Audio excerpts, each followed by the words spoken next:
I will call the remote hearing of the Environment and Natural Resources Finance and Policy Committee to order. Today is February 4th, 2021.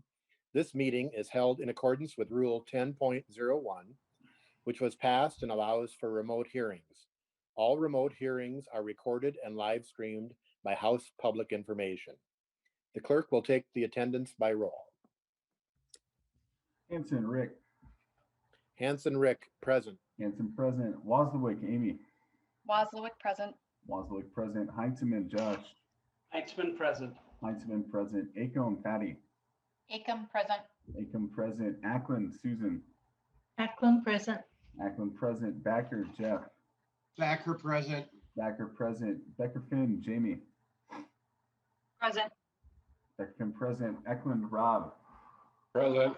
Eklund present. Fisher Peter. Fisher present. Fisher present. Green Steve. Green present.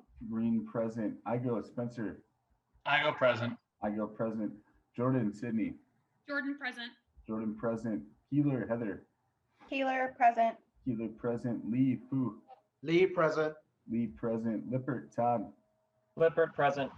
Lippert present. Lewick Dale. Lewick present. Lewick present. Morrison Kelly. Morrison present. Morrison present. Nelson Nathan.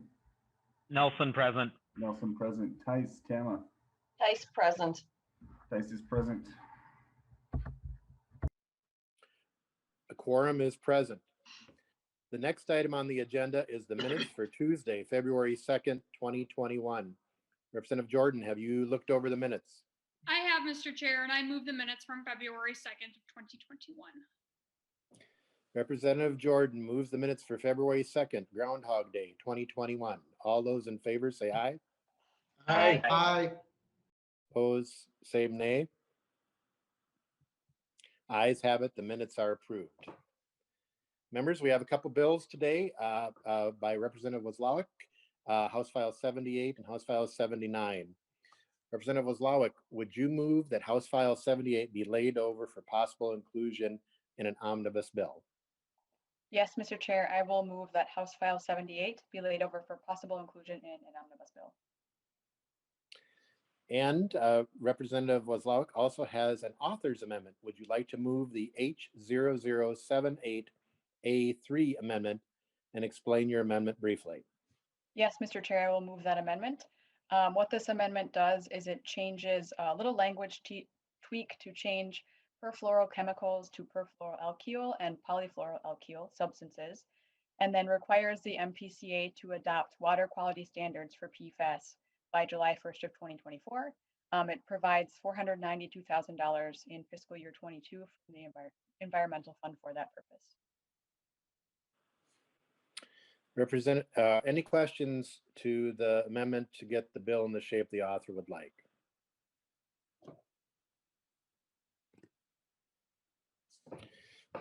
Representative Wazlawik moves H0078A3 amendment to get the bill in the form the author wants. Hearing no discussion, the clerk will take the roll. Hanson Rick. Hanson Rick, aye. Hanson I. Wazlawik Amy. Wazlawik, aye. Wazlawik I. Heitzman Josh. Heitzman aye. Heitzman I. Acom Patty. Acom, aye. Acom I. Ackland Susan. Ackland I. Ackland I. Backer Jeff. Backer Jeff. Becker Finn Jamie. Aye. Becker Finn I. Eklund Rob. Aye. Eklund I. Fisher Peter. Fisher aye. Fisher I. Green Steve. Aye. Green I. Igo Spencer. Igo aye. Igo I. Jordan Sydney. Jordan, I. Jordan I. Keeler Heather. Keeler, aye. Keeler I. Lee Fu. Lee aye. Lee I. Lippert Todd. Lippert aye. Lippert I. Lewick Dale. Lewick aye. Lewick I. Morrison Kelly. Morrison I. Morrison I. Nelson Nathan. Nelson, I. Nelson I. Tice Tama. Tice, aye. Tice I. Backer Jeff. Backer Jeff. That is 18 ayes, 0 noes, and 1 abstention. The H0078A3 amendment is adopted. Representative Wazlawik, two-year bill as amended. Thank you, Mr. Chair. Mr. Chair and committee members, House File 78 would designate perfluoroalkyl and polyfluoroalkyl substances, also known as PFAS, as a hazardous substance under the Minnesota Environmental Response and Liability Act, also known as MRLA. PFAS are found in a wide range of products, including carpet, cookware, food packaging, etc., which means that most people have been exposed to PFAS at some point in their life. The problem with these chemicals is that they are persistent in the environment and in the human body, meaning they don't break down and they can accumulate over time and cause adverse health effects in humans, such as low infant birth weights, cancer, and thyroid hormone disruptions. Clearly stating in law that PFAS is a hazardous substance would help improve the efficiency of how we do our investigative and cleanup process of these toxic chemicals. As mentioned earlier, because of the adverse health effects, getting them out of the environment and out of potential exposure to people is a good thing to be doing. There's broad agreement that we should do something about these toxic chemicals, and this is one way to help get them cleaned up and reduce the chances that they'll spread in the environment, which could lead to further problems, including contamination of drinking water later down the line. And we already know that we've had contaminated drinking water with these chemicals, so it's not something that doesn't already happen. The amendment that we just added is another step in addressing these chemicals. It would require the PCA to adopt water quality standards for two of the more common PFAS chemicals. Currently, there are no general water quality standards for any PFAS in the state. So that is House File 78. And you have some testifiers? Yes, first on the list today is Sherry Smith from the White Bear Area Neighborhood Concerned Citizens Group. Ms. Smith, if you could introduce yourself and who you're with for the record, and welcome.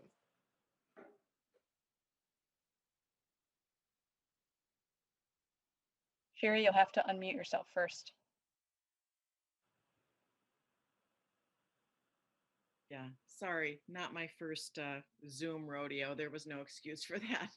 So thank you, Mr. Chair and honored committee members. I appreciate the opportunity to be here today. My name is Sherry Smith. I'm a citizen of the White Bear Lake area.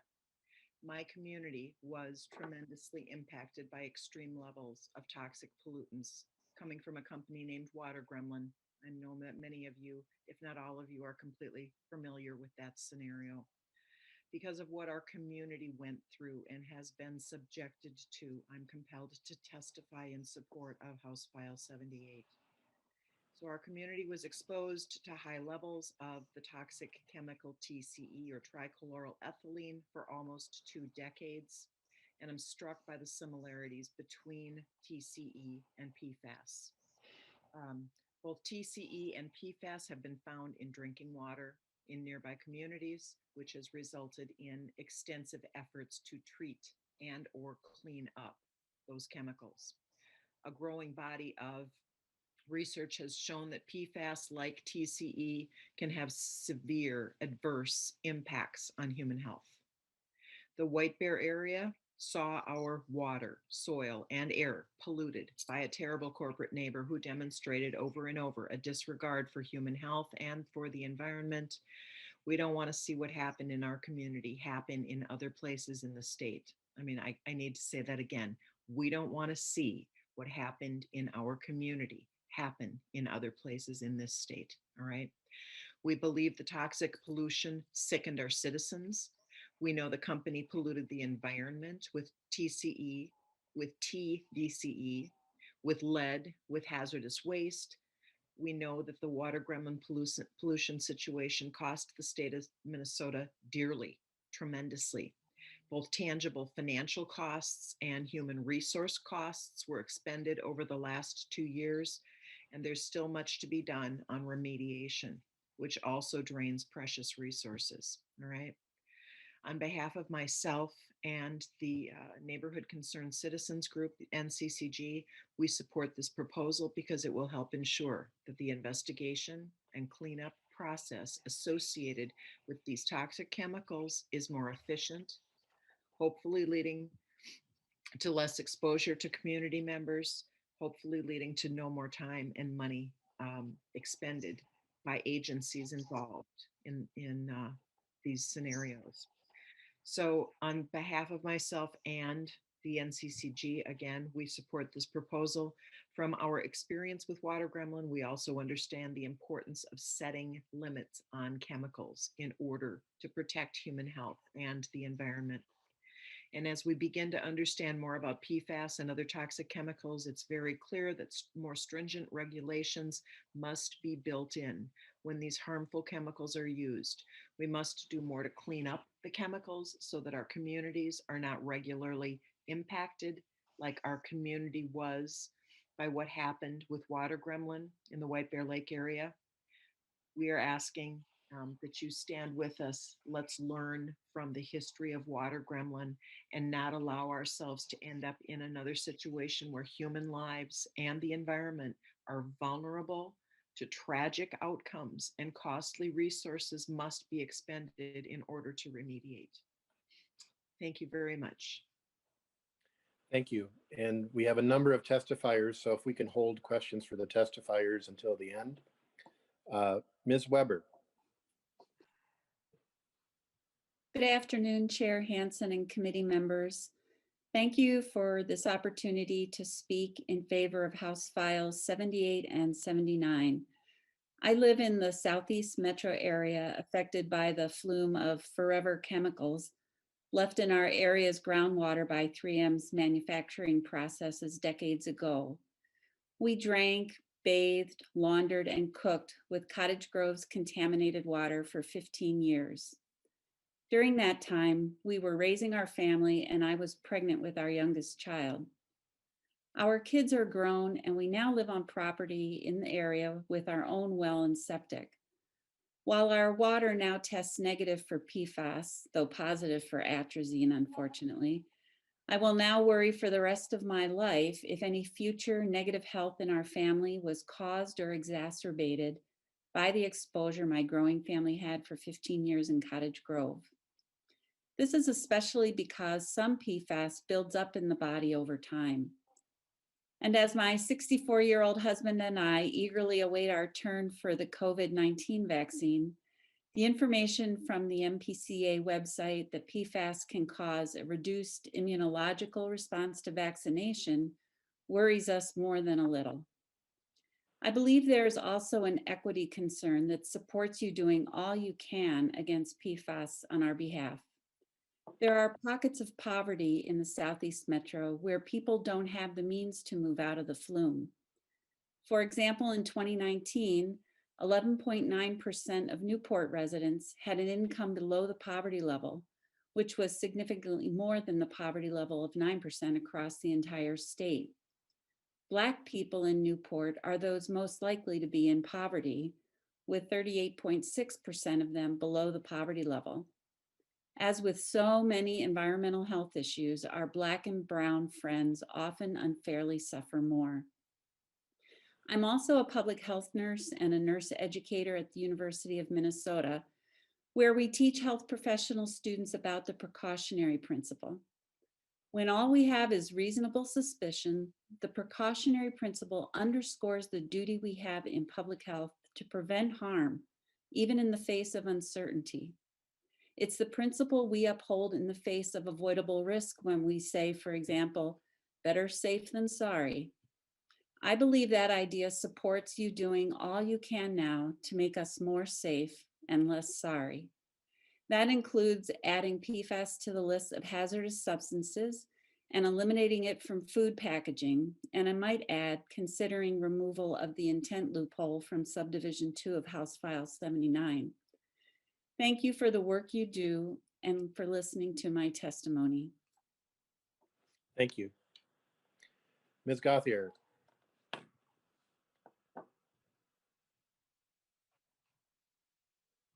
Sorry, Mr. Chairman, I did not have my hand up. If I did, that was an error. You're next on the testifying list. Oh, I apologize, Mr. Chairman. I apologize. I'm going to turn it over to my colleague. Thank you for having us here today. Greta Gothier, Minnesota Pollution Control Agency. Mr. Chairman, we are in support of this bill. We have a very similar, if not almost identical language of our own that unfortunately the language for which is still in the revisor's office, but it will be coming soon. With that, I'd like to turn it over to my colleague, Assistant Commissioner Kurt Kadelka, to talk to more specifics of this bill. Mr. Kadelka, if you could introduce yourself and for the record. Thank you. Chair and committee members, for the record, my name is Kurt Kadelka. I'm Assistant Commissioner with the Minnesota Pollution Control Agency, and I work on our land policy issues, which include our Superfund programs. There's been a lot of talk about the challenges PFAS already posed to human health and our natural resources and for cleanup. So I'm going to skip that and to save some time, but really want to talk about the Superfund program.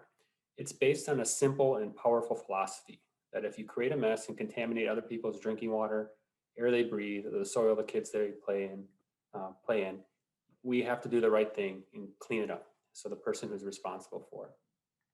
Designation of a chemical as a hazardous substance is what allows Superfund tools to be used for the MPCA to ensure those entities that do create a mess clean it up.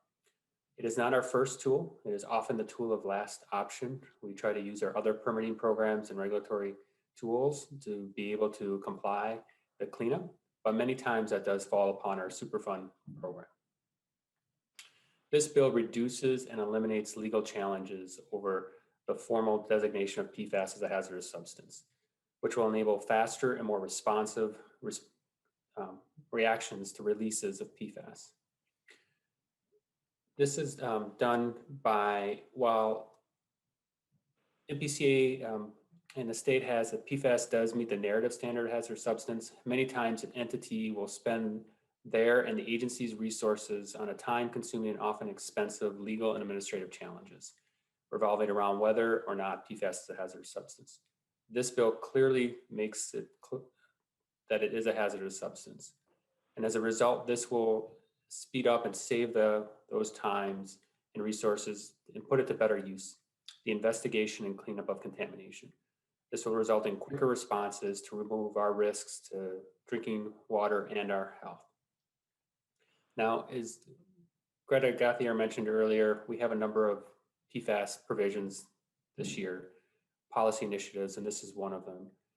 PFAS and its challenges does take a multi-approach, and we believe these, along with the governor's budget initiatives, will help us along that pathway, along with the Minnesota PFAS blueprint that the agencies will be releasing in the coming weeks, to really look at all of the issues that need to be done to address PFAS. We're talking about the Superfund program today, and this really is at the end of the tail. Once the contamination is in place, it's impacted our neighbors' health or our waters or our fish populations. We really do want to also look further upstream at a holistic approach for PFAS, but this is a critical tool to help address those already impacted. Thank you, Chair and committee members, for your time. Thank you. Mr. Quillis. Mr. Chairman, members of the committee, my name is Tony Quillis, and I'm representing the Minnesota Chamber of Commerce, where I am the Director of Environmental Policy. And I want to thank you for the opportunity to make a couple of brief comments today, Mr. Chairman, on House File 78. First thing I wanted to do is let the committee be aware of some of the activity on the federal level. The EPA is in the process right now of implementing a PFAS action plan, Mr. Chairman, which will, as under part of it is a review of whether or not PFAS and PFOS should be designated as a hazardous substance under CERCLA, which is better known as the Comprehensive Environmental Response Compensation and Liability Act. So I wanted to make the committee aware that there is some federal action ongoing. Mr. Chairman, when we talk about PFAS and PFOS, there's upwards of 4,000 chemicals in this class. It's a large and diverse chemical family. They're known for their resistance to water, grease, oil, and heat. There's a wide range of properties and characteristics of this chemical class.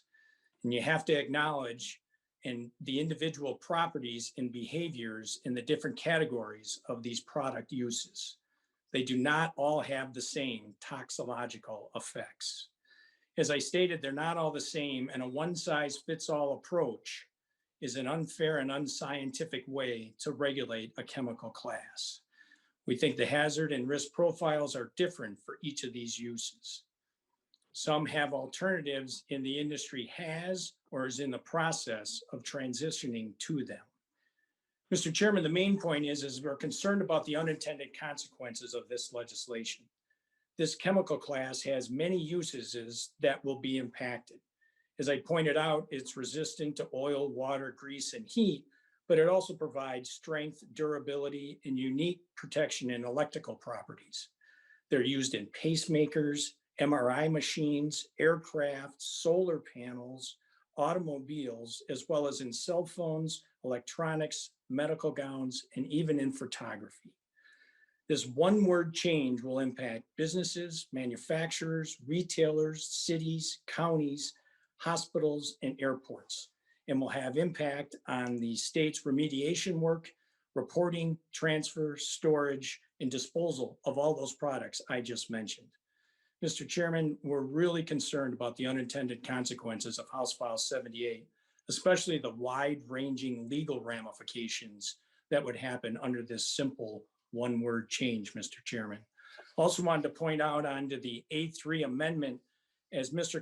Kudelka mentioned, there is about $1.4 million in the proposed PCA budget dealing with PFAS in terms of monitoring, inventory, and evaluation.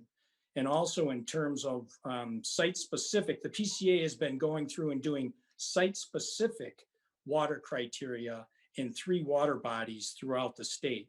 So they are working towards those ends, Mr. Chairman. I just wanted to point that out to the committee.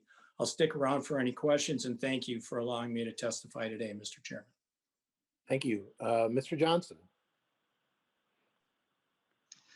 Thank you, Mr. Chair, members of the committee. My name is Craig Johnson. I am with the League of Minnesota Cities.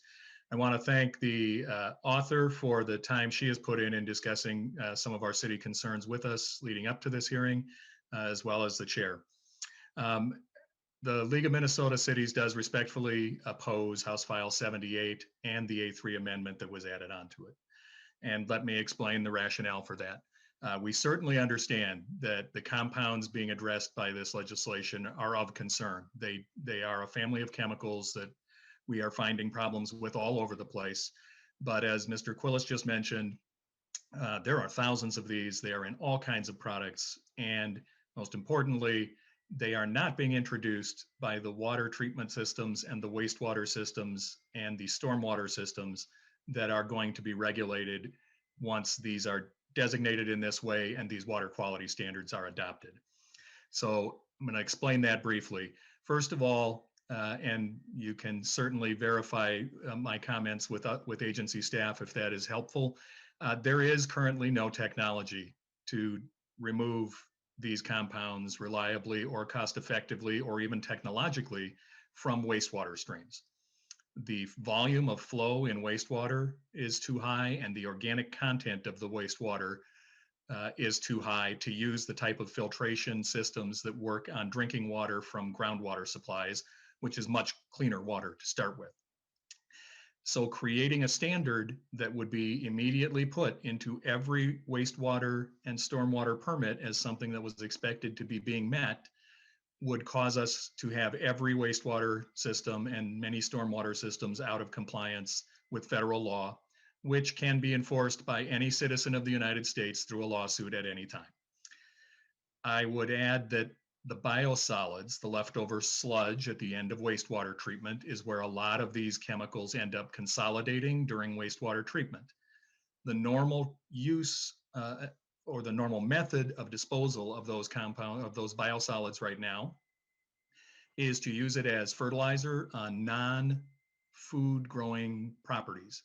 So either non-crop lands, seed crop lands, or pasture land in some cases, not very often, and then otherwise not used, vacant lands, conservation lands where you can still apply fertilizer, things like that. If these are designated hazardous, those biosolids would probably not be able to be applied in those cases if the test showed that PFAS compounds were present in any of the biosolids. That means that they have to go to a lined landfill that can accept hazardous materials. And to give you one example of that, the city of White Bear Lake had a stormwater pond that had to be dredged. It was found to have PAH compounds, not part of this, but a different hazardous material. That meant that it had to be landfilled.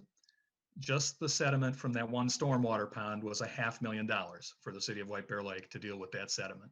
That would be replicated on every wastewater plant in the state that has to get rid of biosolids through land application right now. I would add that this also creates a liability under strict liability requirements of federal law that does not immediately come into play necessarily, but it does come into play as soon as someone decides they want to get money to work on this issue. And Mr. Chair, it's even explained in one of the other pieces of testimony submitted from MCEA that by declaring these hazardous substances, that you are now opening up the ability to get financial compensation requirements from those who are deemed to be putting them into the environment. This would put that burden on municipal wastewater and stormwater systems. It would paint a big target on our back for liability claims against our city water systems. And that is a tremendous concern. It's the reason for one of the amendments that you'll see in front of the committee later, Mr. Chair. So finally, in closing, just setting standards that our city wastewater systems cannot meet, that are enforceable under federal law, and create immense costs. We do not have the landfill space to be putting all of our sediments from wastewater treatment into lined landfills in Minnesota. This is going to be a tremendous change in how we have to deal with the sediment from these systems. So we just feel that this is too broad of an approach, and it's really putting the immediate focus on cities and our public services, which is not where these products are coming from and is not who we feel should be bearing the immediate cost of the treatment of these things. Thank you, Mr. Chair. I will be around for questions. Thank you. Ms. Wafel. Thank you, Chair and members of the committee.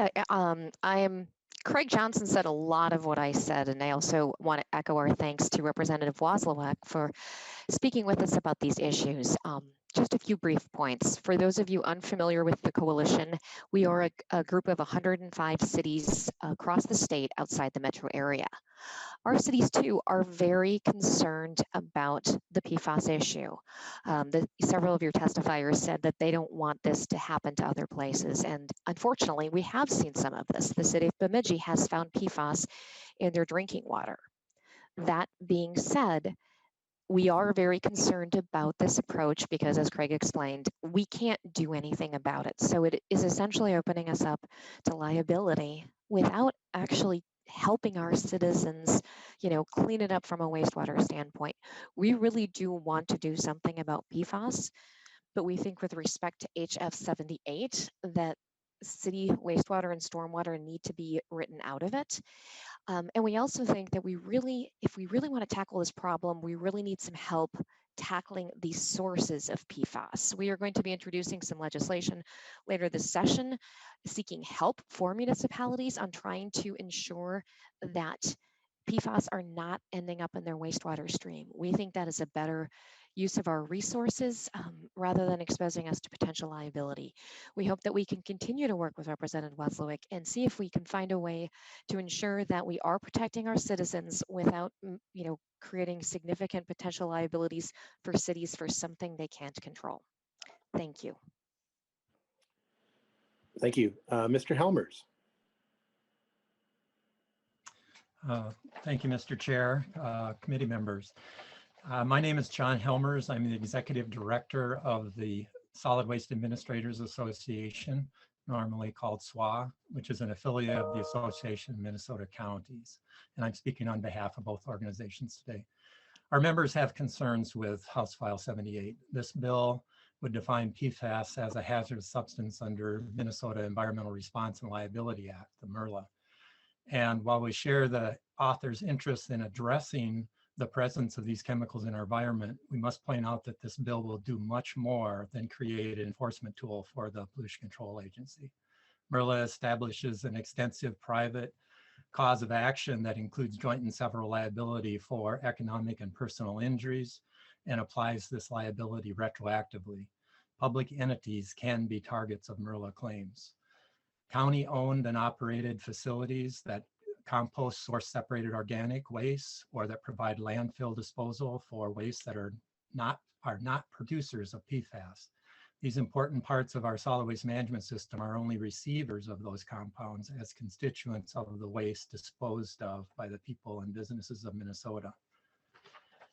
We are concerned that public facilities will be subject to lawsuits due to PFAS found in monitoring at publicly owned county or district landfills and compost facilities. PFAS chemicals number in the thousands and have been identified in numerous waste products that are already present in the environment. The experience has shown us that remediation is much more costly than prevention. And the PCA may say that this is a tool to go after generators or bad actors, but the proposal in no way restricts legal consequences to those responsible to the problem. Again, counties do not produce these PFAS. Our exposure is created by the act of following state requirements to manage solid waste. It's counterintuitive to subject the public to liability through legislation intended to hold accountable those who create the pollution. SWA and AMC support efforts to address PFAS contaminations through 1, extended producer responsibility for managing waste containing these chemicals, to require manufacturers to remove these chemicals from future products, and 3, holding producers of chemical and manufacturers of these containing products responsible for the cleanup costs. To deal with legacy issues with PFAS already in the environment, Minnesota and the US Congress should invest collective remedial efforts and not push the cost to local governments where less resources are available. House File 78 is a well-intentioned but problematic approach to address PFAS, and if advanced, at a minimum, the public should be protected from liability. Thank you, and I'd be happy to answer any questions. Thank you. Mr. Risotto. Chairperson Hanson and members of the committee, good afternoon. Thank you for the opportunity to provide comments on House File 78. My name is Steve Rosado, Senior Director at the American Chemistry Council. ACC supports a comprehensive approach to managing PFAS, but we are concerned that implementation of HF 78 would have broad, unintended, and negative consequences on the economy and on local government. President Biden has indicated that addressing PFAS is a priority for his Environmental Protection Agency. Among the US EPA's first steps will be consideration of the listing of the 2 most common PFAS, PFOA and PFOS, under CERCLA. A legislative mandate requiring designation of all PFAS as hazardous would ignore the fact that there are vast differences within the PFAS family of chemistry. As a consequence, many essential products and activities could be inappropriately captured in the liability net created by this legislation.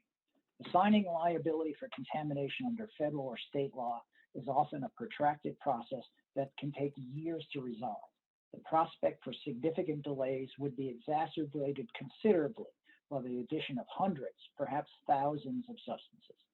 Some of these PFAS were in use for decades. A hazardous designation for these substances would lead to cleanup liability at many sites and for many entities not previously swept up by a hazardous designation. Moreover, it could lead to reopening of many sites that have previously completed remediation. The strong fluorine-carbon bond in PFAS provides products with strength, durability, stability, and resilience. These properties are critical to the reliable and safe function of a broad range of products. PFAS play a vital role in everything from designing automobiles with lower emissions and improved safety to manufacturing semiconductors, solar panels, and high-performance electronics. Right now, PFAS are being used in COVID-19 testing equipment and to provide life-saving protection in medical garments. State law does not distinguish between the potential source of a substance designated as hazardous, regardless of whether it comes from an industrial, commercial, municipal, or household source. Whether the substance is a consumer product, a manufacturing byproduct, or an element of a waste stream is irrelevant. As a consequence, enactment of HF 78 will impact a wide variety of parties not contemplated by the bill's sponsors.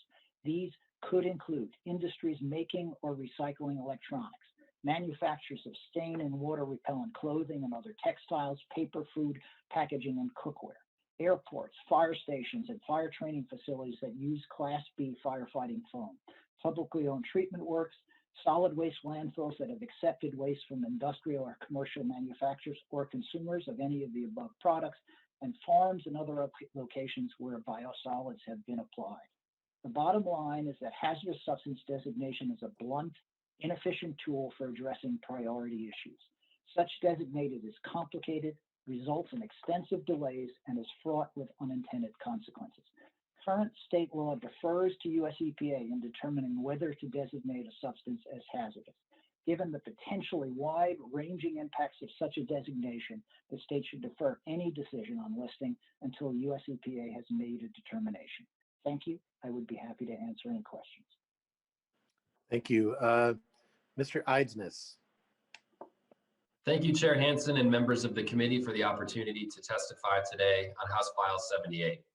My name is Jay Eidsness, and I'm testifying on behalf of Minnesota Center for Environmental Advocacy, a nonprofit organization with almost 50 years of experience using law and science to protect Minnesota's environment. MCEA supports this bill. PFAS pollution is poised to be the next generation's public health crisis. As we have seen in the East Metro, once released into the natural environment, PFAS pollution wreaks havoc on public works infrastructure and human health. Listing PFAS as a hazardous substance under MRLA is the correct decision.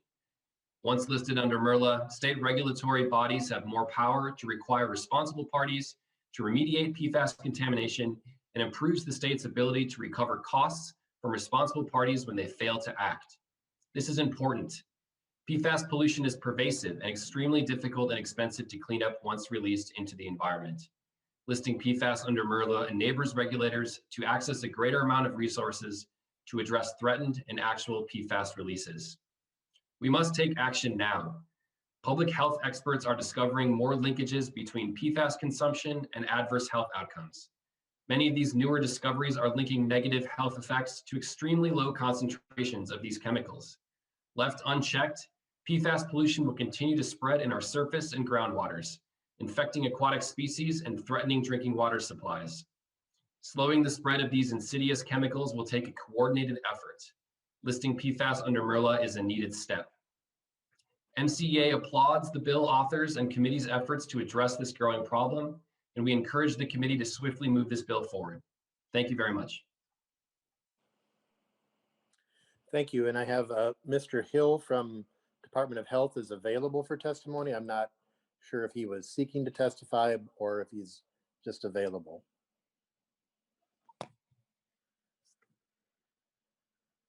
We'll take that as availability. I have several questions. Representative Becker-Finn, then Representative Heinzman, then Representative Lewick, then Representative Jordan. So Representative Becker-Finn. Thank you, Mr. Chair. And I also want to thank Representative Wazlawik for bringing this forward. If folks remember, last biennium, I was the chief author of a bill to ban PFAS chemicals in firefighting foam and children's products. And I think that's important to bring up at this point because one of the reasons I had to bring that bill forward was that the original bill to protect firefighters from these chemicals specifically listed different chemicals. And what happened is that then the companies just kind of tweaked the formulas that they were using so that firefighters were no longer protected. And so I think that's using the broad categorization is the way that you actually protect people from exposure to these chemicals. So I think that's really important. And interestingly, none of the arguments against a bill like this have really changed since we had the firefighting, the ban passed. And many of the members of this committee voted in favor of that bill to protect firefighters. The other thing I wanted to comment on is that cities are already paying for these chemicals now. And in fact, for the city of Bemidji, whose water, drinking water was polluted for many, many years, we allocated over $10 million in bonding dollars to build them a new water treatment facility. And it's really disappointing that there is so much negativity about this bill while we're not hearing any potential solutions coming from the folks who are had testified in opposition today. And so because cities and counties could be doing more, and I'm curious if you know, what are the solutions that you are bringing forward, because at the end of the day, we Minnesotans are being poisoned by these chemicals, and this is a way to help address that. And you know, it's easy to pick on the ideas that are brought forward, but I'm not seeing any action or changes coming from the Chamber of Commerce or coming from the Chemistry Council or coming from others. And you know, it's our duty as legislators to protect our constituents, and that's really what the focus needs to be. So you know, I'm not sure if the cities or the counties want to weigh in, but you know, what are you doing and what are your members doing to protect Minnesotans from these chemicals? Mr. Johnson or Ms. Wafel? Mr. Chair and members of the committee, Craig Johnson, League of Minnesota Cities. So as Ms. Wafel mentioned in her testimony, we have legislation that was introduced by Representative Fisher last year and is being drafted to be reintroduced this year. That would look at sources of PFAS compounds and assess how that applies to wastewater in various situations around the state. Our folks at wastewater facilities need to know where these things are coming into the system to stop them from being in the system. We have no treatment. The reason we don't have a solution is because there is no technology to remove this from wastewater. So the only solution you can have is to move earlier in the process and start looking at where is it coming from, how do we prevent it from getting into the wastewater. And so some of that is going to be by working with local businesses, local industries. Some of it is going to be by determining what types of products we use and whether there are alternatives. And some of it is going to be regulatory coming from the state legislature. Ms. Weffel may have more details on the legislation she wants to mention, but I think our focus has been, we're very much interested in keeping these things out of our water, but we don't have technology to do that. We have to do that by looking at where they're coming from. Ms. Wafel? I don't have a lot to add. As Craig said, we are going to be introducing legislation, and I think Representative Becker Finn just made a great case for hearing this bill hopefully later this session, that if we want to tackle this problem, we need to work together and look at solutions, and we can't get it out of our wastewater, so let's talk together as a group, you know, have a solution for keeping it out before it gets in there. Thank you. Representative Becker Finn, follow up. Yep. Thank you, Mr. Chair. And I would encourage cities and counties to be talking to some of the folks that testified today from the Chemistry Council and industry, because we know that is where the pollution comes from. And you're right, like it isn't right that our cities, counties, and taxpayers are bearing the brunt of this. And so, you know, the answer isn't going to be to continuing to come to the legislature and ask for money to clean things up that taxpayers are not responsible for. So I encourage you to push harder further up the stream to who's actually responsible for these types of pollution. Representative Heinzman. Thank you, Mr. Chair. I have a couple of comments and then also a question for the bill author. As most of the members of this committee know, I have been talking about PFAS for a couple of years now. As the 3M settlement became more of a public conversation in the lawsuit, there were a number of, I think it's fair to say, unintended consequences in the form of regulation. And I'm not sure that the general public is fully aware of that. And it is, of course, impacting previous to this legislation even being discussed, let alone potentially passed.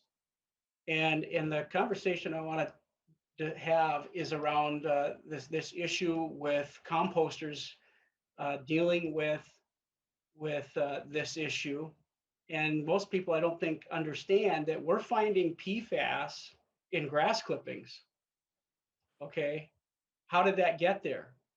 And I don't know that anybody really has those answers yet. And I want to thank the bill author for visiting with me earlier this week. Representative Wazlawik, I appreciate that. We definitely have a different vision for how to work on this problem.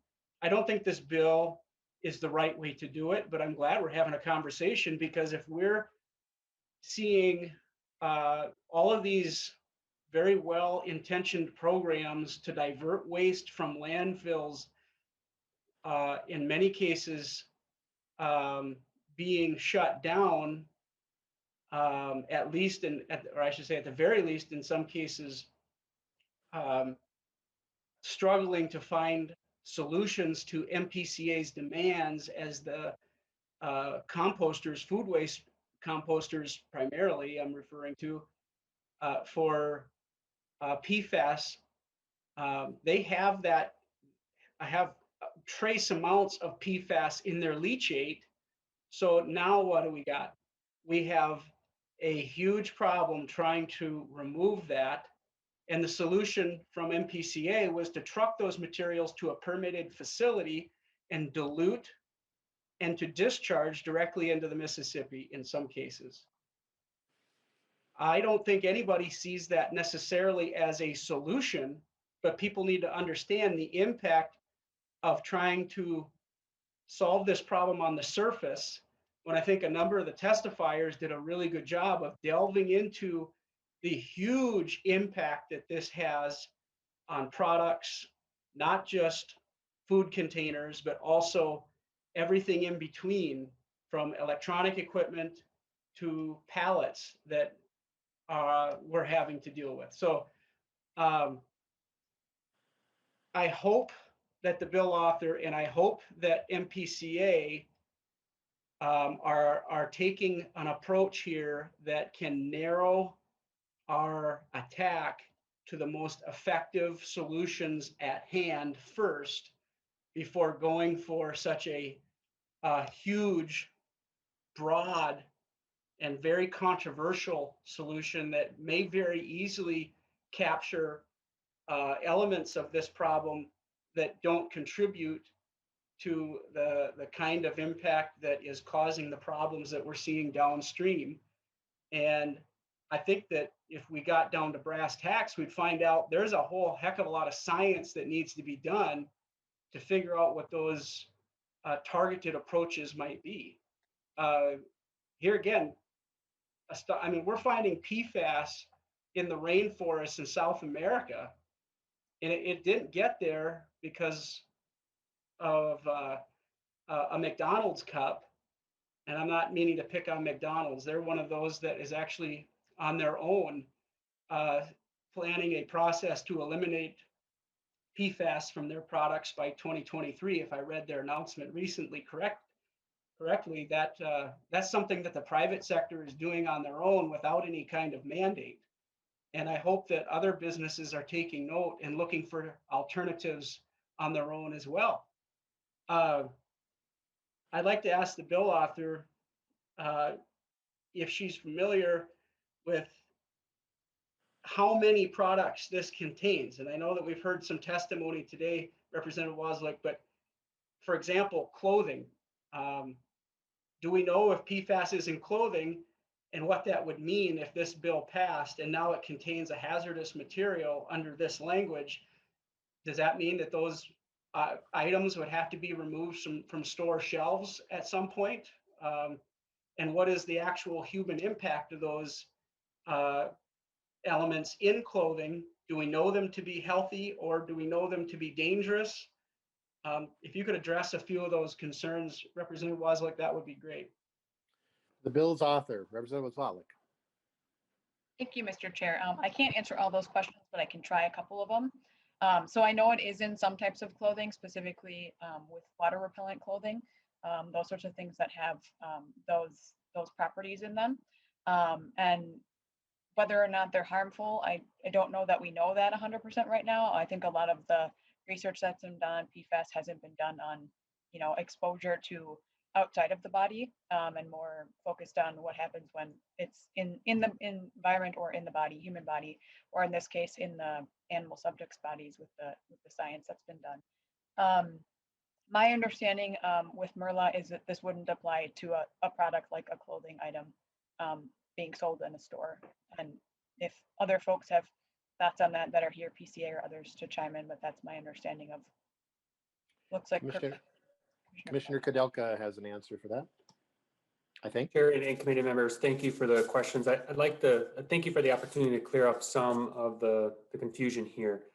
Hazardous substance declaration does not equal hazardous waste designation. Those are two separate administrative processes. Hazardous waste designation, which controls the from cradle to grave transport of hazardous waste, would take another rulemaking or legislative action or federal actions.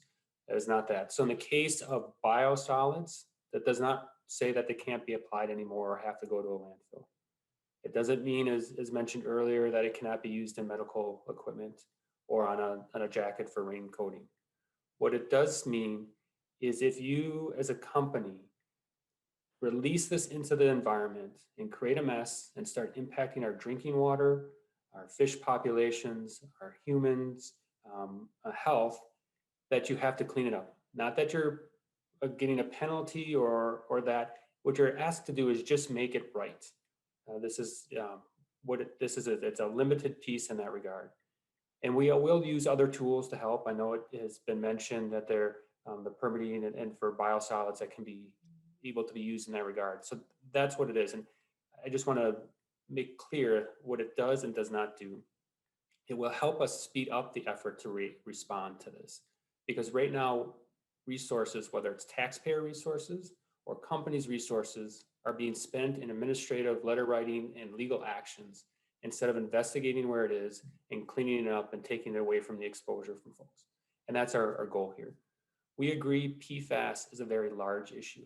It will take a comprehensive plan. And the governor's proposals, whether it's the policy proposal, which this is one, along with our budget proposals and the release of the Minnesota PFAS blueprint, we'll look at that all-encompassing piece and looking at things upstream to help folks out. So we need to pass a number of pieces to move forward. And as a state, we've come to this challenge before, whether it's PCBs or lead, where we had to take a multi-pronged approach. And that's what we're looking to start here today. This is one of those core pieces that are needed. Thank you. Representative Heinzman for a follow-up, and then I've got 4 other questions where we'll do 1 question each. So Representative Heinzman. Mr. Chair. Thank you, Mr. Chair. I think that Mr. Kudelka or maybe even Greta could answer this next question.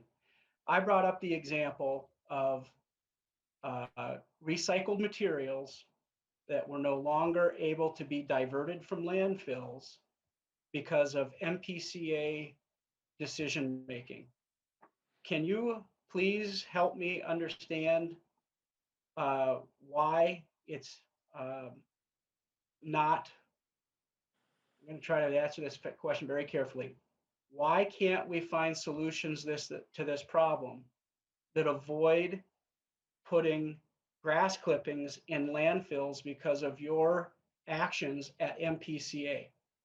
There are literally thousands and thousands of tons of material that are now being or have been previously diverted to landfills because of MPCA decisions on this problem. So people that are trying to do the right thing and recycle food waste, recycle other materials they have in their yard, aren't able or haven't been able to do so because of MPCA decision making. Isn't there another solution? Maybe it's the science has to catch up. Maybe you guys need to be working on finding those solutions. I'm not sure what that looks like, but maybe you could help me understand what might have changed from the examples that I'm laying out to where we are today, because it seems like MPCA hasn't really had a great plan to help keep responsible people doing the right thing protected. And by that, I mean food waste recyclers or other recyclers, while also trying to work on this problem. So what is the solution in your minds as to how to fix this without hurting people who shouldn't be hurt. Commissioner Kudelka. Thank you, Chair and committee members. I will try to be brief here. The specific example that we're talking about is someone who was not applying contact water from a compost facility to a farm fields. Then they asked to do so, and we asked them to check for PFAS, and PFAS was there at amounts of concerning amounts. Our concern was then not to create a new problem and apply it to areas where there were close by private wells. There's a number, the specific location, there was a number of other issues with odor and that came into play about whether or not the business moved forward in its previous format. PFAS was one aspect of many. In general, I think it needs to be a multi-pronged approach on addressing this. And a number of things in the governor's budget would help that, looking at resources of the LCCMR project to look at what are those things upstream and our sources of it. The legislature helped provide some funding 2 years ago, and then we have a study that's on its way that looks at the sources for composting facilities for PFAS so that we can be able to target it. It's legislation such as the author here has next, which is banning its use before it ever gets to those landfills, before it gets to the compost sites, where we have non-essential uses of PFAS that are not needed, and we can stop the problem before it occurs and addressing it on the back end. Addressing it on the back end really does create more problems. It's more expensive, it's more time consuming, and the damage is done versus a pollution prevention activities across the spectrum that will help our compost facilities, our landfills, and also our wastewater plants. And that will be part of the Minnesota PFAS blueprint that we'll be releasing in a couple of weeks. Thank you. And if Representative Heinzman, if you could continue to work with Commissioner Kudelka on this specific situation, I think it sounds like a constituent challenge, and then we can hopefully hear back on progress made on it. I do need to move forward. I've got 5 people here, and then we've got some amendments. So, but I wanted to give the time because we said we'd have time for PCA. So I wanted to have that luxury there. Representative Lewick. Thank you, Mr. Chair. Actually, my question was going to be exactly when are we going to deal with the amendments, because they're pretty important, and we've had a lengthy discussion by some very well-versed testifiers. So I will hold my questions and for the time we need to do these amendments, but we've had some very excellent testimony, and we probably need to get on with these amendments as soon as possible, simply because you'll notice these amendments don't try to defeat Representative Wazlawik's efforts here. They're simply to try to provide a little bit of dispensation here for people that didn't create PFAS. They simply end up being the repository for it. So I hope we can move on to that fairly quickly here, Mr. Chair. We will as soon as we get through these. My turn again. Yep. You just used 2 minutes. So we're going to go to Representative Jordan. Thank you, Mr. Chair. I have a question for, I think, either Commissioner Gauthier or Commissioner Kudelka. Can you talk a little bit, Commissioner Kudelka, you talked a lot about the resources and all the work that Minnesota Pollution Control Agency puts into identifying, enforcing, mitigating that. Can you actually detail what sort of resources we as a state are putting in to PFAS and how this bill would impact all those resources that we're currently using? Ms. Gauthier or Mr. Kudelka? Chair and committee members, I could tackle this very briefly. A lot of this is preventing future uses of those resources as we go forward and we continue to deal with PFAS sites. I will just say one of our pieces in our conversations with 3M in the East Metro area, one of the biggest hurdles to go across was PFAS a hazardous substance or not, and did they need to do anything? Anytime we approach someone where we see PFAS negatively impacting groundwater or people's health, that is the first question that comes to us. And we spend an inordinate amount of time about that versus finding out, let's get some treatment on someone's well. And that's what this bill tries to prevent. Thank you. Representative Morrison. Thank you, Mr. Chair. And I want to also echo my thanks to Representative Wazlawik for bringing this important bill forward. It seems like there's real consensus here that this is a huge problem that needs to be addressed. And the argument that the reason not to is because of liability concerns and about the very ubiquitousness of these chemicals strikes me as not a great argument. So I'm not sure I have a question for anyone. I appreciate Assistant Commissioner Kudelka's clarifications of important points, and continuing to spin our wheels and do nothing strikes me as not the answer. Thank you. Representative Becker. Yeah, thank you, Chair. I'm just going to make a comment so we can keep moving here. A couple of concerns. We really have to look at this more closely. From how it's written, because of the broad approach is what really concerns me. I had someone look at this that's not even just general, out of the blue, who doesn't deal with this. And a couple of things that he came up with, which we have to really be concerned, even if the products are not manufactured in Minnesota, they're going to be banned for sale. So number one, we're going to hurt our border communities again. Will Minnesota retailers be sued for selling PFASs? One concern I have, and he brought this up too when we had this discussion, if PFAS is so bad, why don't we let the EPA take the lead? And this way it's not state by state, because look at what California has done and how that has hurt things with their individual approach. So then the question comes, with this broad language, will the AG start suing over state companies for selling these products in Minnesota?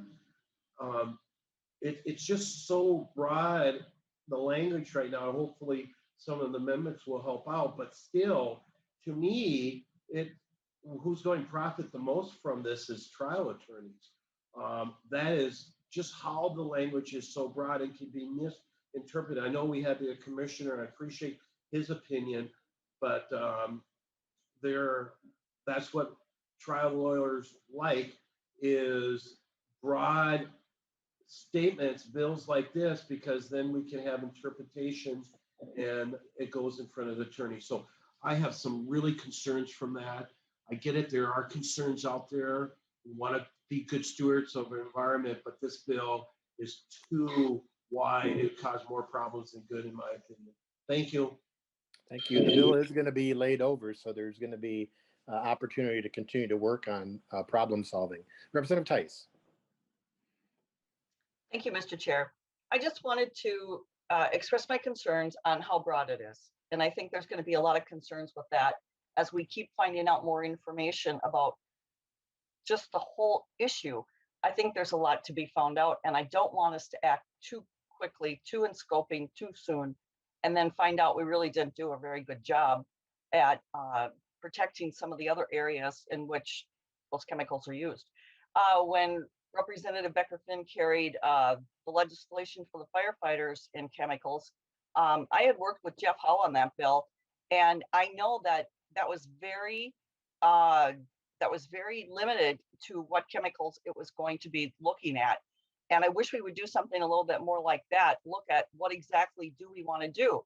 I know New York just signed a bill December 3rd, 2020. It's not effective until 2023. And that's the effective date is something that's very worrisome to me as well. So I hope there is time to work on this, and I hope you are able to look a little bit more on how to make it a little bit more narrowed and not so broad. And also maybe we need a little bit of time to figure it out. Thank you. So we're going to move to the amendments. Representative Lewick, you have the H0078A6 amendment. Could you describe the amendment, move the amendment and describe it? Yes, thank you, Mr. Chair. I would move the A6 amendment first. And basically, it would provide liability relief for public landfill and compost facilities who have no, they didn't create any of these compounds, but they happen to be at the tail end of the chain for these.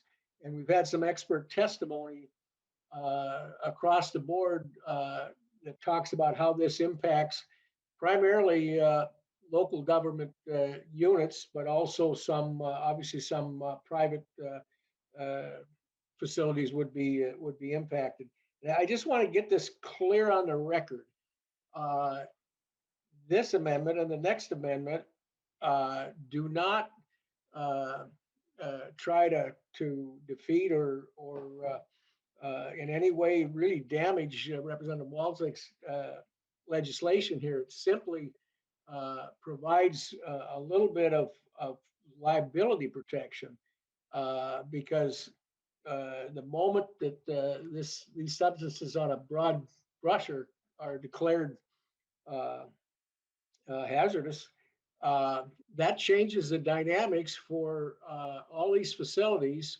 And let's not, as elected officials here, don't forget that the very people, particularly the ones that were speaking on behalf of the county and the cities, they are representing people with election certificates too. Many, many more than the 134 of us here in the House of Representatives. And so we need to pay particular attention because that's not something that our friends that have made those presentations just made up on their own. This is coming right from folks at the deck plate levels, we said in the Navy, that are responsible right now to run those landfills that deal, and particularly ones that deal with composting. So I'm not going to try to go back and out testify our testifiers, but this simply provides liability. I see this doesn't say that MPCA cannot adjust or do things with their permitting process, that every one of these facilities have to operate, but this provides a different level of liability. It protects the taxpayers that those other elected officials are responsible for. So with that, Representative Lewick moves the amendment to the author of the bill. Thank you, Mr. Chair. I would actually side with Representative Tama Tice on this and say that we don't want to do things too quickly. So I would like to work with the cities and other folks on this and not take this amendment at this time. And Representative Fisher has a question. Thank you, Mr. Chair. Very quickly, I want to say I appreciate the intent of the amendment that's coming up here. I am concerned. I want to make sure that the issues around the municipalities are being addressed and the other government agencies. I do appreciate hearing from Representative Wazlawik that she wants to continue the conversation because the amendment that's proposed only covers part of what I was hearing from the cities. The cities and the municipalities are also concerned about this poison getting to the waters and impacting their people. And what they want to do is they also need the funding to start going upstream within their systems to find out who are putting those chemicals in there. And so this amendment doesn't go far enough. That's why I'm not supporting it at this point. And I would also say that it is very important that we follow. I know the governor has money out there. As you've heard, I've got a bill out there to start providing money so that we can do those things. And Representative Wazlawik, I would look forward to working with you going forward to make sure that we can link these together. And on top of that, I want to say, I think you've done a great job in the past on tough issues like that. When we have the TCE bill in front of us, you did a great job of listening to everybody and taking that from your original bill introduction to where we had a great bill at the end. So I know that you'll do a great job listening to everybody and make sure that we've got a great solution when we're done here. So thank you. Commissioner Kudelka had asked to speak on the amendment. Thank you, Chair and committee members. I'll be brief, and this testimony will work for the next bill amendment also. We appreciate the conversations we've had with entities on this, but we just want to really bring up and note that there are liability protections for public landfills, compost facilities, and wastewater plants already in the Superfund program. And so right now, the general liability limitations for those municipalities already apply. There are already liability protections too for those things that are covered under state and federal permits, which may help in regards to this area. Specifically to landfills, the MSW landfills, our regular trash landfills, there's a cap on liability for cleanup activities connected to their financial assurance funds. So these are things that are already placed for existing hazardous substances. It works for those hazardous substances. We'd like to learn more from these entities why it doesn't work for this hazardous substance, these protections. And so with the author, we'd like to have more conversations with to see if there's a more tailored approach to that. But in general, we oppose broad exemptions to Superfund because it does create, the reason Superfund works is because there's an even playing field for all entities. And so that's why we must oppose this amendment, but would like to keep working with folks to learn more. To the maker of the amendment, Representative Lewick. Thank you, Mr. Chair. I still certainly appreciate the comments. And again, I want to thank the author for the basic bill. But just like Commissioner Kudelka mentioned, some of us are a little concerned about broad applications that don't zero in with a little more specificity on where we're going with this. So I would still urge that we adopt this. And again, I want to make sure that we understand this does not reduce what the author's doing. It simply provides some protection for other entities of government and gives them a little breathing space. So with that, we probably ought to vote. The clerk will take the roll on the A6 amendment. Hanson, Rick. Hanson, Rick, no. Hanson, no. Wazlawik, Amy. Wazlawik, no. Wazlawik, no. Heinzman, Josh. Heinzman, yes. Heinzman, yes. Acom, Patty. Acom, no. Acom, no. Ackland, Susan. Ackland, yes. Ackland, yes. Backer, Jeff. Backer, yes. Backer, yes. Becker, Finn, Jamie. No. Becker, Finn, no. Eklund, Rob. Yes. Eklund, yes. Fisher, Peter. Fisher, no. Fisher, no. Green, Steve. Yes. Green, yes. Igo, Spencer. Yes. Igo, I. Jordan, Sydney. Jordan, no. Jordan, no. Healer, Heather. Healer, no. Healer, no. Lee, Fu. Lee, no. Lee, no. Lippert, Todd. Lippert, no. Lippert, no. Lewick, Dale. Lewick, yes. Lewick, yes. Morrison, Kelly. Morrison, no. Morrison, no. Nelson, Nathan. Nelson, I. Nelson, I. Tama, or Tice, Tama. I can't say my name. Tice, I. Tice, I. 9 ayes and 10 noes. The amendment does not prevail.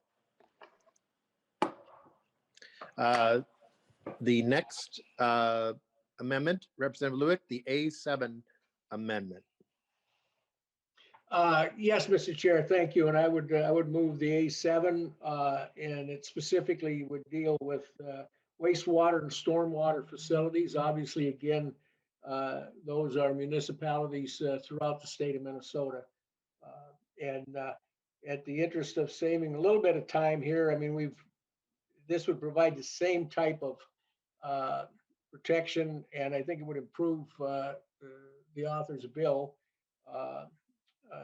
and ensure that we've got everybody on the team here working and shift that focus upstream because frankly, these municipalities are at the very bottom end of this, and we need to be looking upstream and stop this stuff from coming in. So To the author of the bill. Thank you, Mr. Chair, and I will echo what was said to the other amendment. I think it's worth taking more time on this than just doing this right now. So happy to continue the conversation with the cities and the counties and folks who are impacted to try and make sure we get this right so we can move forward. Thank you. The clerk will take the roll on the A7 amendment. Hanson, Rick. Hanson, Rick, no. Hanson, no. Wazlawik, Amy. Wazlawik, no. Wazlawik, no. Heinzman, Josh. Heinzman, yes. Heinzman, yes. Acom, Patty. Acom, no. Acom, no. Ackland, Susan. Ackland, yes. Ackland, yes. Backer, Jeff. Backer, yes. Backer, yes. Becker, Finn, Jamie. No. Becker, Finn, no. Eklund, Rob. Yes. Eklund, yes. Fisher, Peter. Fisher, no. Fisher, no. Green, Steve. Yes. Green, yes. I go Spencer. I go yes. I go yes. Jordan, Sydney. Gordon, no. Jordan, no. Keeler, Heather. Healer, no. Keeler, no. Lee, Fu. Lee, no. Lee, no. Lippert, Todd. Lippert, no. Lippert, no. Lewick, Dale. Lewick, yes. Lewick, yes. Morrison, Kelly. Morrison, no. Morrison, no. Nelson, Nathan. Nelson, I. Nelson, I. Tice, Tama. Tice, aye. Tice, I. 9 ayes and 10 noes. The amendment does not prevail. Representative Wazlawik, any final comments? Thank you, Mr. Chair. Thanks for the committee members for good discussion today. I agree with what people have said. There's more that we need to do on working on this bill and also on upstream sort of working on figuring out where the PFAS is coming from and preventing that from getting into the waste stream and into water systems and all that good stuff. So look forward to good conversations on those issues and support of those legislative efforts, since I know PCA and others are working on those. And just would ask for support for the bill. It's important that we have this discussion and that we are able to move forward with one component of this more comprehensive plan to address the issue of PFAS. Representative Wazlawik renews her motion that House File 78 as amended be recommended to be laid over for possible inclusion in an omnibus bill. The bill is laid over. House File 79, Representative Wazlawik, would you move that House File 79 be recommended to be re-referred to the Health and Finance Policy Committee? Yes, Mr. Chair, I will move that House File 79 be recommended to be re-referred to the Health, Finance and Policy Committee. Representative Wazlawik also has an author's amendment. Will you move the A2 amendment and explain your amendment briefly? Yes, Mr. Chair, I will move the A2 amendment. This amendment requires the Department of Health to amend the health risk limit for PFOS, so the health risk limit does not exceed 0.015 parts per billion. Is there any discussion on the author's amendment to get it into the shape she would like? Hearing none, the clerk will take the roll on the author's amendment. Hanson, Rick. Hanson, Rick, aye. Hanson, I. Wazlawik, Amy. Wazlawik, aye. Wazlawik, I. Heinzman, Josh. Heinzman, aye. Heinzman, I. Acom, Patty. Acom, aye. Acom, I. Ackland, Susan. Ackland, aye. Ackland, I. Backer, Jeff. I'm Backer, no. Backer, no. Becker, Finn, Jamie. I'm sorry, Mr. Chair, I'm hopping back and forth from different committees. Is this the passage of the bill? This is the author's amendment. Becker, Finn, aye. Becker, Finn, I. Eklund, Rob. Aye. Eklund, I. Fisher, Peter. Fisher, aye. Fisher, I. Green, Steve. Aye. Green, I go Spencer. I go aye. I go I. Jordan, Sydney. Gordon, I. Jordan, I. Keeler, Heather. Keeler, aye. Keeler, I. Lee, Fu. Lee, aye. Lee, I. Lippert, Todd. Lippert, aye. Lippert, I. Lewick, Dale. Lewick, aye. Lewick, I. Morrison, Kelly. Morrison, I. Morrison, I. Nelson, Nathan. Nelson, I. Nelson, I. Tice, Tama. Aye. Tice, I. 18 ayes and 1 no. The amendment is adopted. Representative Wazlawik, to your bill as amended. Thank you, Mr. Chair. House File 79 would ban the manufacture, distribution, and sale of food packaging that contains intentionally added PFAS beginning January 1st, 2022. This bill also requires the Department of Health to amend the risk limit for PFOS so that it does not exceed 0.015 parts per billion. That's a brief description of the bill. And we have some testifiers. If they could limit their testimony to 1 minute each. Eileen Weber.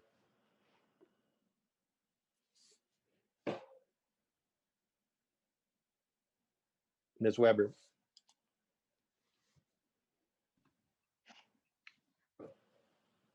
Mr. Chair, Ms. Weber is no longer on the meeting. Okay. Mr. Quillis. Mr. Chairman, members of the committee, again, for the record, Tony Quillis, Director of Environmental Policy at the Minnesota Chamber of Commerce. Again, I'm going to start off with some activity that happened on the federal level. In November of 2016, long chain PFAS were no longer used in food contact applications. And in July of last year, the FDA announced an agreement with manufacturers of PFAS used in food packaging to voluntarily phase out all sales of short chain PFAS used in food contact substances beginning in January of 2021. Mr. Chairman, you'll also hear that 3 other states have passed this, but no other state has got the restrictions that are in House File 79. Maine has their equivalent of the Minnesota Pollution Control Agency identifying safer alternatives. Washington is only in fiber-based products. They must perform a safer alternative assessment and evaluate alternatives. New York is also only based on plant fibers and it has no packaging component definition, Mr. Chairman. And then also 2 other things, what I call the manufacturer retail lag. When we talk about regulating use of products in the state of Minnesota, we've always done a stop date for manufacturer and then allow retail to move through it. So just wanted to point that out to the committee, Mr. Chairman. And then I think the most important part, Mr. Chairman, on the A2 amendment that was adopted, I think this is a very dangerous precedent for as long as I've been around. When we regulate chemicals in this state, we've usually let the state agency employees go through the rulemaking process, ensure public input on how we should go through and set limits for chemicals in this state, Mr. Chairman. And if we're going to go down the road of starting the legislature to start setting these limits, I just think it's a very dangerous precedent that we're going to get set.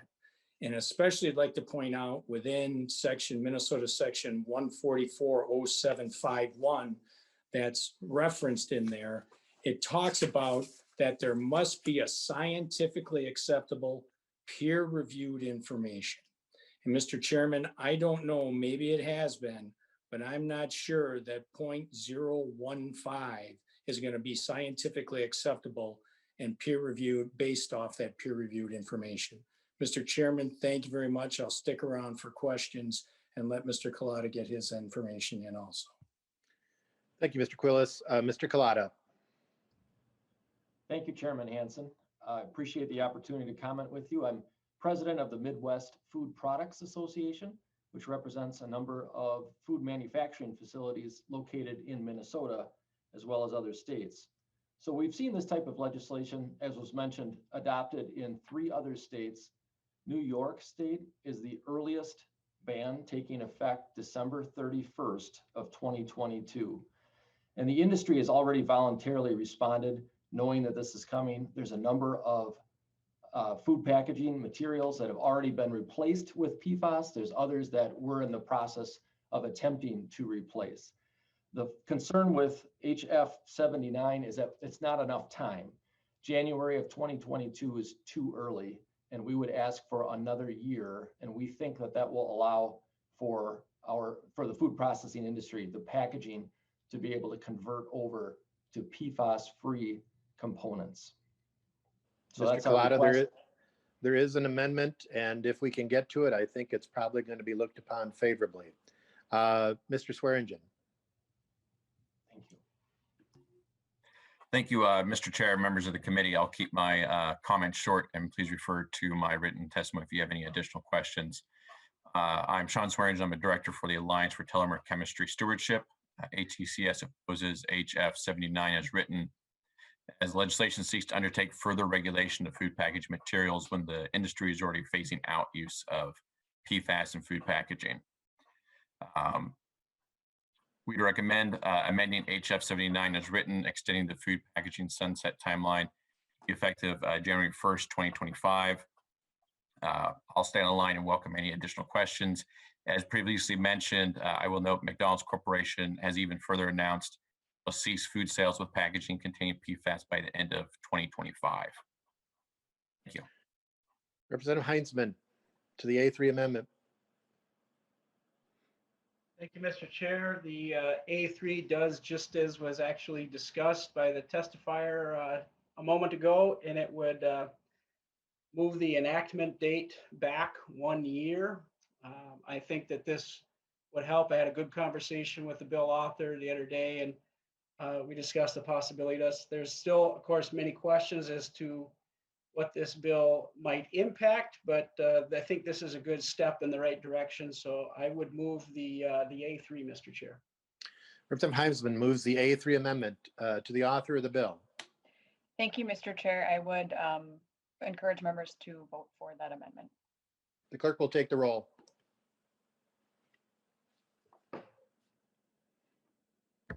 Hanson, Rick. Hanson, Rick, aye. Hanson, aye. Wazlawik, Amy. Wazlawik, aye. Wazlawik, aye.